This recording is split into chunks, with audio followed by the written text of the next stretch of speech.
bentrovati a F Motori da Marco Angileri, la finestra sul motorsport della nostra regione. Partiremo parlando di cross country rally, ci sarà il ritorno alla Altunia Race in gara il prossimo fine settimana di Claudio Allegranzi assieme a Sandra Castellani, che hanno rappresentato molto in passato nel cross country della nostra regione, ma non solo. E poi seconda parte, le ruote in pista, assieme a Paolo Marcon ci illustrerà tutte le novità 2022 della Formula Predator. Questa sera si parla di cross country rally. Con noi abbiamo Claudio Allegranzi e Sandra Castellani. Bentrovati. Ciao. Ciao, buonasera. Dunque manca poco all'appuntamento del 12 di marzo, l'Altunia Race, possiamo chiamarla l'Italian Baia di Primavera. Abbiamo due pezzi da 90, possiamo dire, nella storia, non solo della nostra regione del cross country rally, perché questi due signori che abbiamo con noi possono vantare una grande esperienza che va molto al di là di quelli che sono i confini regionali. Parlando ad esempio dei raid africani, hanno vantato e possono vantare appunto esperienze importanti negli anni, e adesso c'è stato questo ritorno. Sandra, torniamo indietro di qualche anno, parlando magari di Africa, ma non solo questa, perché diciamo nella tua esperienza c'è sia il continente africano con i raid, ma anche tanto altro, e adesso si ritorna, è vero? Qual è il tuo pensiero di questo rientro? Ma guarda, è stata una sorpresa, nel senso che mi hanno fatto una specie di scherzetto, facendo finta di dover provare un interfono. E poi dopo un po' mi hanno così, insomma, ho capito e ho domandato se dovevo per caso fare una licenza. Questa cosa mi ha così un po' spiazzata e mi ha emozionata, perché in fondo sono 20 anni che non corriamo più insieme. L'ultima gara l'abbiamo fatta nel settembre del 2001, quindi in pratica 20 stagioni fa. Non lo so, non so se mi viene da ridere o mi preoccupa la cosa. Sicuramente ci sarà da tararsi nelle tecniche, perché dopo tanti anni non ci ricordiamo più uno dell'altra. Abbiamo corso 18 anni insieme, però insomma è passato un po' di tempo. Comunque lo scorso anno Claudio ha fatto il suo rientro proprio nella gara di casa, possiamo dire. Qual è il tuo pensiero legato a questa competizione che arrivava dopo tanti anni di digiuno? Ho visto che sono cambiate tantissime cose nelle gare, anche nei regolamenti, e quindi mi sono trovato un po' spiazzato, però dopo salito in macchina è tornato tutto come prima, quindi cioè, a livello proprio di pilota penso che non sia cambiato niente. Beh, chiaro, quando sali indossi il casco, guanti, tuta, dimentichi la passione, soprattutto il ricordo e l'esperienza vengono fuori, anche se era da parecchio tempo che non correvi. Beh, certo. Sì, ho fatto qualche gara negli anni all'estero, sì, qualche mondiale, sì, europeo, però sì, era tanto tempo insomma che non salivo in macchina. Il ricordo dell'Africa invece lo chiediamo anche a Sandra Castellani. Lì chiaramente le difficoltà erano molteplici, soprattutto perché c'era il deserto, i mezzi tecnici non erano quelli di questo periodo, perciò tutto diventava al tempo difficile. Sì, beh, allora io non conosco oggi quali sono gli strumenti, nel senso che sono tanti anni che non mi avvicino a competizioni in terra d'Africa. Certamente quella volta è stata difficile, anche perché non avendo nessuna esperienza sono arrivata al Rally di Tunisia, tic-tac, e mi hanno dato 2 informazioni su come si gestiva il GPS e mi sono dovuta arrangiare. È stata un'esperienza per me fantastica, con dei ricordi indelebili, tanto di colori, di odori, di queste dune, di questa sabbia che ti porti dietro per tutta la vita, e di amicizie che sono rimaste negli anni. Non lo so se ora le gare sono come allora, immagino di no, però sì, non mi dispiacerebbe ritornarci. Una volta si partiva più allo sbaraglio, sì, non c'erano tante cose, si mandava via un'iscrizione, si organizzava un po' e via. Claudio, Adesso ti devono insegnare gli strumenti, come devi usarli. infatti la tecnologia certamente adesso ha un ruolo molto importante, però la gara che affronterete, l'Artunia Race del 12 di marzo, è una gara abbastanza, tra virgolette, semplice, però ha delle insidie. A mio avviso dettate dal fatto che il fondo è molto piatto rispetto a altre gare, rispetto anche all'Italian Bahia che si correrà nell'occasione della Coppa del Mondo. Un fondo piatto però diventa anche molto veloce vuol dire anche delle insidie, è vero Claudio? Certo, avendo dei fuoristrada che comunque hanno certi pesi, sì, non è come una macchina da rally, quindi devi essere molto più preciso. Il mezzo tecnico con cui affronterete la gara quale sarà?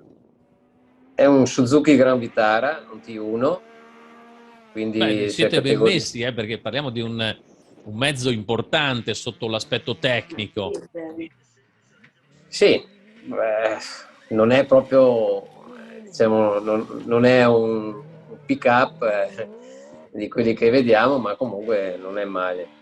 Ecco, per dare un'idea, era lo stesso mezzo con cui immagino corresse Lorenzo Codecà come Suzuki, che quest'anno farà un cambio oppure è diverso? Una domanda. Beh, è un po' diverso. Beh, diciamo che comunque ha sempre i suoi 230 cavalli, anche questa macchina qui. Non è un benzina, però. Non è un benzina, però boh, io non sono neanche abituato con i diesel, perché diciamo che è la seconda gara che faccio con un diesel. Non lo so, è tutta una novità per me, quindi tutto da provare. Andiamo a giocare, dai, dopo tanti anni. Dopo 20 anni che non corriamo insieme, prima di tutto andiamo a giocare. Dobbiamo riprenderci le misure. Ecco, Sandra, cosa si dice nell'ambiente con questo vostro ritorno in coppia? Così gli amici di un tempo che magari corrono ancora, cosa ne pensano?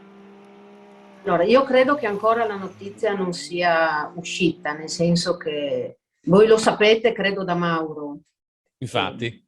Gli amici di sempre li abbiamo contattati, in particolare io spero che venga anche Pascal Rosolén a trovarci, perché uno di noi, uno del vecchio Germacar Team, se non deve andare a lavorare per ASO, cioè per gli organizzatori della Dakar, ci ha promesso che viene. E poi anche quelli della nostra assistenza, insomma, ci sono vecchie guardie, anche in quel senso. Speriamo, non lo so. È tutto una cosa che deve venire. Vedo al vostro petto lo scudetto della MRC Sport, perciò Giacomo De Luca sarà sicuramente a bordo tracciato a fare tifo. Speriamo, anche in concomitanza un rally, non mi ricordo dove, per cui vediamo se riesce a venire o no. Comunque va bene, verrà qualche altra gara se questa non potrà venire. Claudio, per una gara così non è lunghissima, però un po' di preparazione fisica ci vuole per essere fresco alla guida. Ti prepari anche al di fuori del... Com'è la preparazione? Le braccia le assicuro. Boh, sì, serve sempre un po' di preparazione, però diciamo che la preparazione mia è più l'adrenalina di dover correre, quindi sono sicuro che non mi dà problemi il fisico. Tranne un po' le ginocchia, che se dovrò salire sul podio dovrò stare attento a scendere dalla macchina. Diciamo non vada a finire.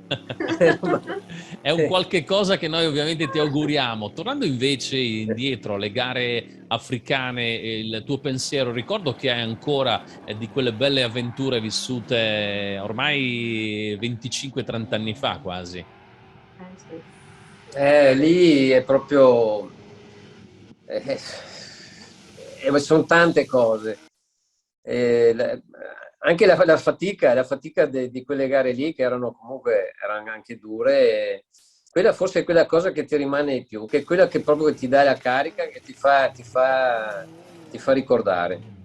Sicuramente non dormivate in alberghi a 5 stelle, no. all'addiaccio, era tutto più difficile e bisognava anche dare una mano a livello tecnico, a livello gestionale, perché tutto diventava più difficile in un deserto dove chiaramente non ci sono i servizi che chiaramente si trovano poi in altre gare più tra virgolette semplici, come ad esempio le classiche di cross country. Sì, no, arrivavi arrivavi la sera, dovevi montarti la tenda, lavarsi, lasciamo stare. Quando non dormivamo per terra ai bivouac, a me è capitato più volte. Dovevi un po' dare anche un'occhiata, dare una mano all'assistenza, quindi sì, non è che arrivavi la sera, andavi a farti la doccia, andavi nel tuo camper, come vedi adesso, non era così, insomma. Sandra, c'è un Era bel tutto... gruppo. Diciamo nel pordenonese avete sempre respirato tanta aria di cross country rally in generale e lo continuate a fare anche chiaramente grazie a una gara come l'Italian Bahia che dà visibilità in campo nazionale ed internazionale. Sì, è vero, è un gran bel gruppo. Poi insomma, se pensi quanti anni sono, 28 che c'è, l'Italian Bahia come mondiale. E tra un po' si avvicinerà anche al trentennio, perciò perché la prima gara che ha organizzato Mauro Cavella col suo babbo era nell'84 e noi c'eravamo, quindi... Beh, una delle prime gare abbiamo fatto, io ho fatto anche assieme a Mauro, mi aveva navigato su una gara, adesso non mi ricordo qual era, però ha fatto navigatore Mauro Cavella. Sì. Le tante belle storie che ci hanno raccontato anche in un breve spazio che abbiamo avuto a disposizione con Claudio Allegranzi e Sandra Castellani, che faranno così il ritorno dopo tanti anni in una gara assieme il 12 di marzo all'Artunia Race, possiamo dire l'Italian Bahia di primavera, perciò che sarà valida ovviamente anche per il campionato italiano Cross Country Rally Bahia e side by side, perciò un buon divertimento a Claudio e Sandra. Ovviamente tenete alta la bandiera della zona del Pordenonese che nel off-road è sempre andato molto bene. Speriamo. E saremo anche iscritti al trofeo Suzuki. Quindi anche lì speriamo, insomma. Sarà battaglia anche nel trofeo Suzuki. Bene, grazie, una buona serata. Grazie a te, Marco. Grazie. Ciao, buonasera. Ciao.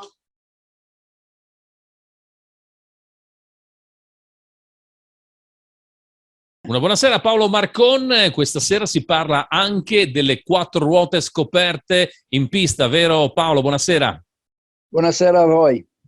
Allora Paolo, te dopo una grande esperienza come pilota, soprattutto nelle ruote scoperte, Predator in primis, ormai negli ultimi anni ti sei ritagliato un ruolo, un mestiere vero e proprio seguendo dei campionati con Predator ancora come punto di riferimento. Andiamo a scoprire quello che sarà anche ancora la tua attività nella stagione che sta per partire con le 4 ruote scoperte sempre in pista, è vero Paolo? Allora, quest'anno saltiamo le salite e andiamo in pista. In pista facciamo l'FX2 con la mia 1000, faremo 2 o 3 gare, vediamo come andranno, se tiene botto la macchina e poi seguo tutto il campionato in monogestione della Formula Predator che si chiama Trofeo. Ecco, fare una Predator, spieghiamo una vettura dai costi di gestione dopo tutto contenute rispetto anche a altre vetture, una costruzione molto semplice ma efficace, poi cambiano perché ci sono più Predator in base anche a quelle che poi sono le potenzialità, ci sono anche le vecchie, la PC015, 010 se non vado errato, con poi diverse anche motorizzazioni, ma ci sono anche delle novità, o sbaglio? Sì, allora noi dall'altro anno abbiamo cominciato a fare 2 categorie, praticamente c'è la FX3, praticamente è una Predator con motore Yamaha che ha il suo campionato, mentre la monogestione sono non le vecchie, sono da 3 anni, quelle motorizzate Honda Hornet 600 e le facciamo fare il trofeo in monogestione, praticamente il team ufficiale la Predator ha preso in gestione tutte le macchine dei clienti e anche nostre e le gestiamo, le portiamo in pista e li facciamo fare il campionato a basso costo. Ecco, parlavi fuori onda di una ventina di vetture che dovrai gestire nella stagione.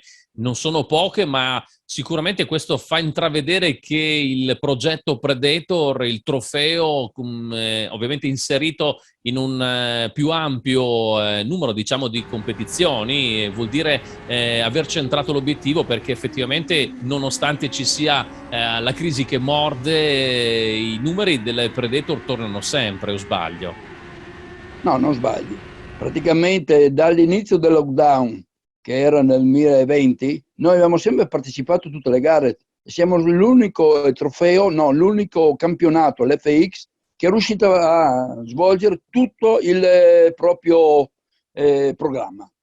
Nel 2021 abbiamo istituito il trofeo monogestione e si girava con 14 macchine. Da quest'anno invece passiamo a 20 macchine.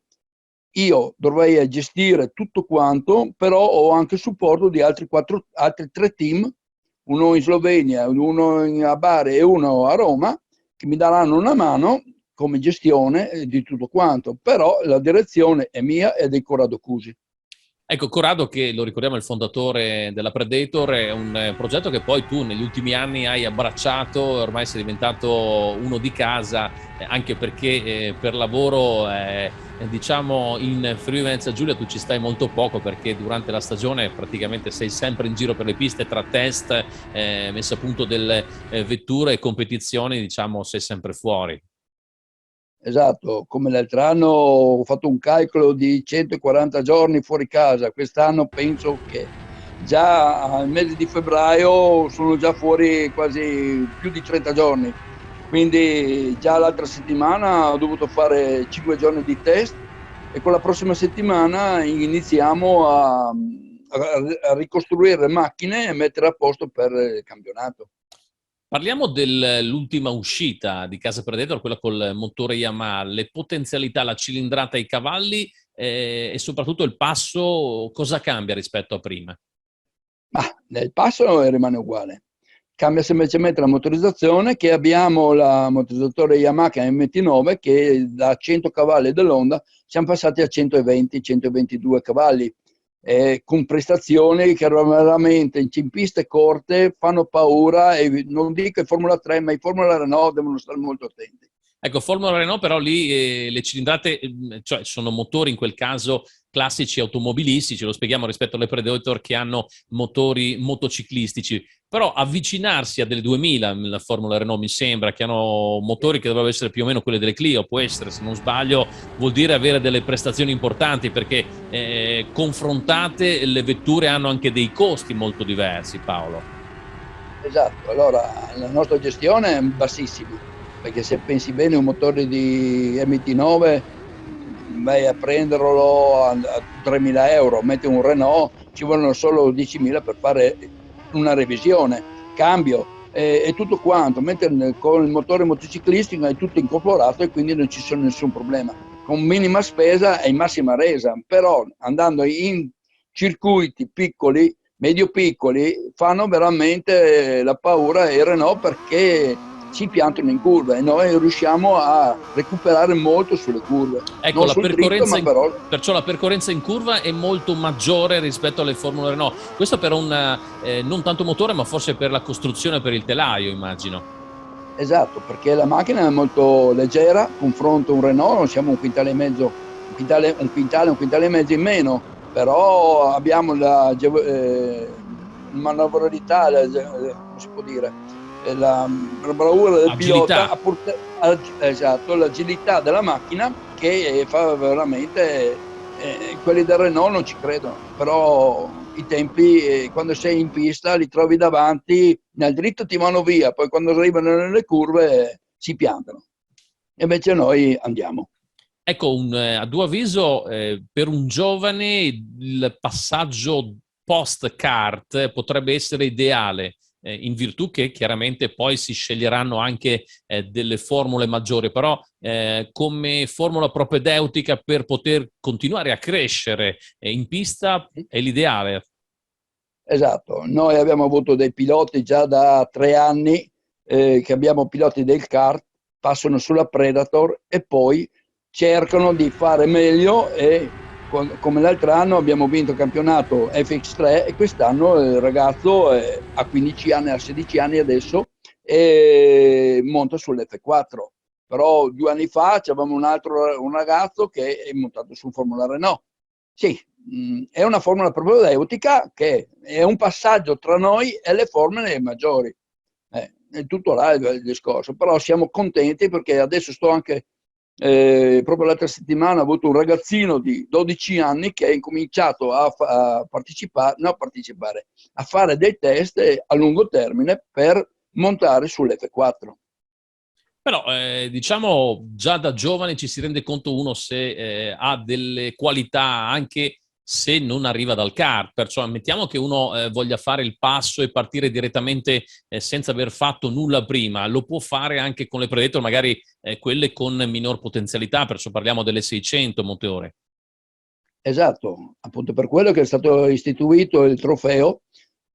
Ci sono tanti signori, ragazzi che vengono vicino, si avvicinano alla Predator e provano, fanno dei test durante l'inverno, poi decidono se partecipare o no. Comunque, per partecipare noi si accetta tutti quanti, non c'è nessun problema, però l'importante è avere un po' di zucca, che non guasta mai. Quello non guasta mai. Sì, non guasta mai perché quando si è in pista non si è soli, si è sempre in più di qualcuno e quindi loro si va a rischio di farci male inutilmente perché uno non mette in moto tutto quello che gli è stato insegnato prima. Allora appunto per quello noi riusciamo adesso a fare dei test e delle giornate dedicate con autovettura per girare nel piazzale, fare una biposto, abbiamo creato una biposto appositamente per testare le persone e fargli vedere come sono le traiettorie e le staccate tutto quanto e poi si comincia a inviare alle gare alla giornata dedicata. Ecco Paolo, Alberto Nasca, che è uno dei youtuber più famosi nel campo dei motori, ha provato anche la Predator, ma lui com'è come pilota? Adesso ce lo puoi dire, a che livello realmente è?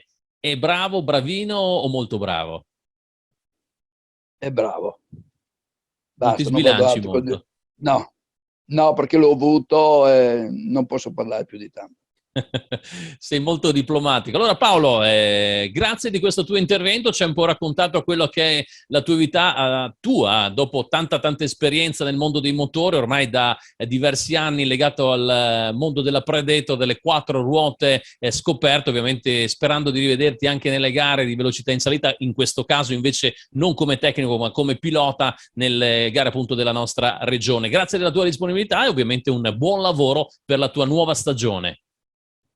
Altrettanto.